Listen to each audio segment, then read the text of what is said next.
Makapangyarihang Diyos, lumalapit kami sa iyo ng may mapagpakumbabang puso, humihiling ng iyong awa at proteksyon. Ikaw ang lumikha ng langit at ng lupa, at lahat ng bagay ay kumikilos ayon sa iyong kalooban.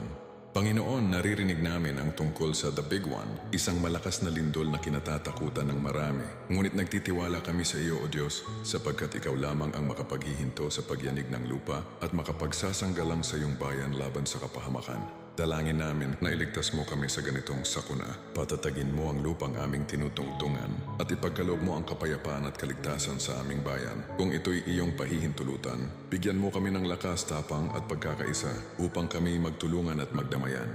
Ingatan mo ang bawat pamilya, bawat bata at bawat tahanan sa lilim ng iyong makapangyarihang kamay. Panginoon, sa iyo kami nagtitiwala. Naway maging mas dakila ang iyong awa kaysa sa pagyanig ng lupa at ang iyong pag-ibig ang maging matibay naming sandigan magpakailanman. Sa pangalan ni Jesus aming idinadalangin. Amen.